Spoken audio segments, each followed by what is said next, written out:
Humayun is dead. The emperor who fought for years to reclaim his throne is gone, and the empire he rebuilt stands on the edge of collapse. In the east, a new force is rising. Not a prince, not a descendant of kings, but a man forged by talent, ambition, and relentless victory. His name, Hemu. Campaign after campaign, battle after battle, he sweeps across northern India like a storm. Cities fall, governors flee. Mughal garrisons abandon their posts. And with every victory, his confidence grows. Building intensity. Agra is abandoned. Its gates open without a fight. The city falls into Hemu's hands.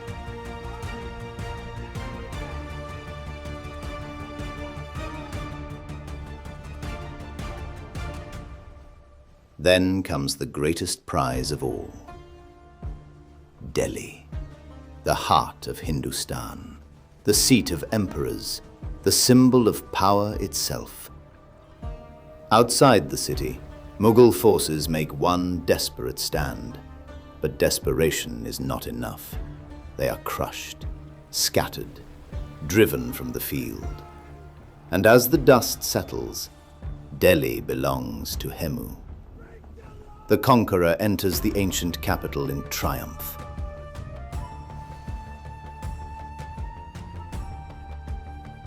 Crowds gather, soldiers cheer, standards wave in the wind.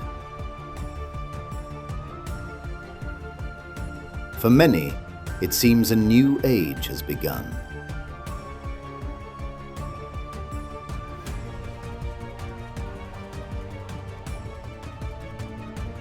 Soon, Hemu assumes an ancient royal title. Vikramaditya. A declaration to all India.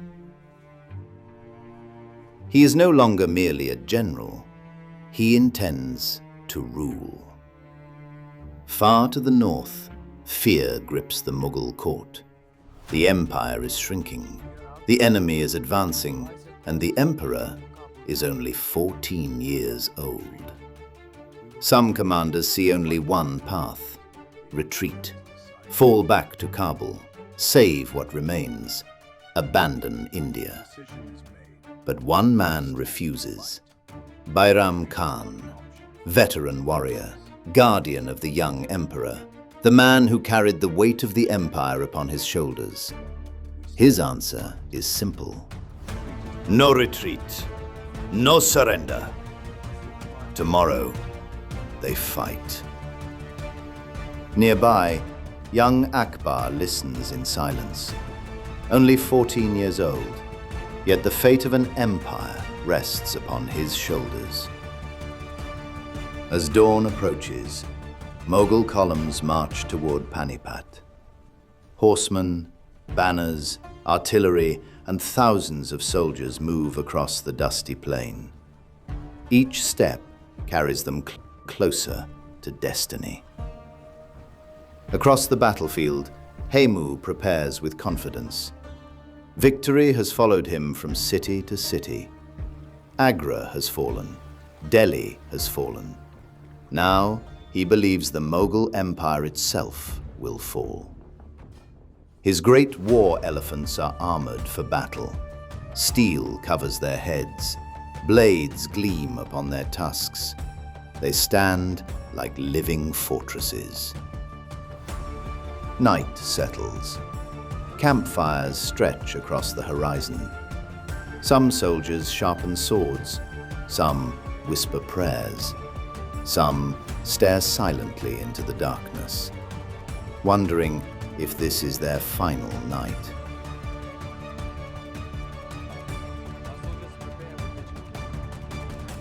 Akbar walks among them. He sees fear. He sees courage.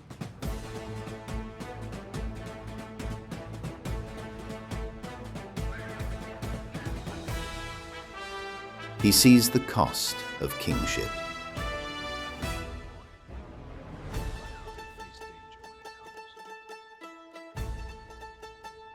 Morning arrives. The sun rises over Panipat. Two vast armies face one another across the plain, waiting, watching, breathing.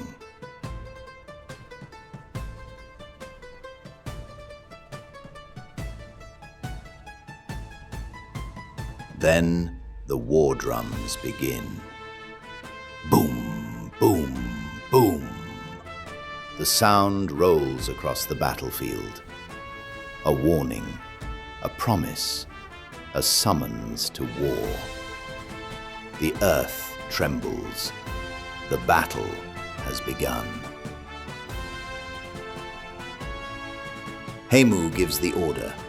Advance! The elephant corps surges forward.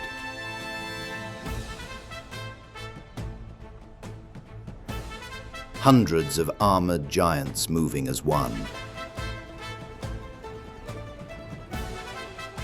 The ground shakes beneath them. Then comes the collision. Steel against steel, horse against elephant, arrow against armor.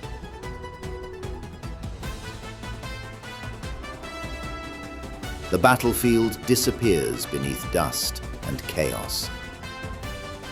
At the center of the storm rides Hemu, visible to all, fearless, relentless, driving his army forward. Again and again, the Mughals are pushed back. Again and again, Hemu advances.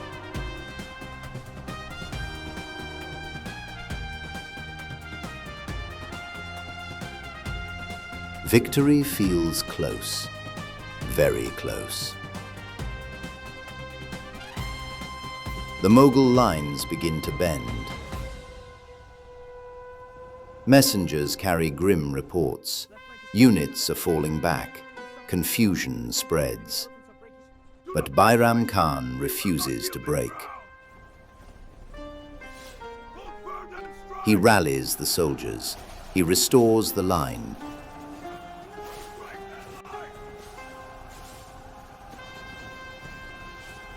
He keeps the army fighting. The empire hangs by a thread. One final blow could end everything. Then, fate intervenes. Through smoke, through dust, through chaos, an arrow flies. No one knows who fired it. No one knows if it was skill or chance. It strikes Hemu directly. His elephant continues forward, but its master can no longer command. Confusion spreads. Orders stop. Momentum vanishes. Rumors race through the army. Hemu has fallen. Hemu is gone. Confidence turns to uncertainty. Uncertainty turns to panic. Panic turns to collapse. The Mughals see their chance. Cavalry charges forward. Fresh attacks crash into the disorganized enemy. The tide turns. The battlefield changes. Victory changes hands. Hemu's army begins to retreat, then break, then scatter. The battle is over. As the sun sinks over Panipat, Akbar surveys the field. The empire has survived, against the odds, against expectation, against defeat itself. He arrived as a boy, defending a fragile throne. He leaves as the ruler who saved an empire. And on the plains of Panipat, the legend of Akbar truly begins.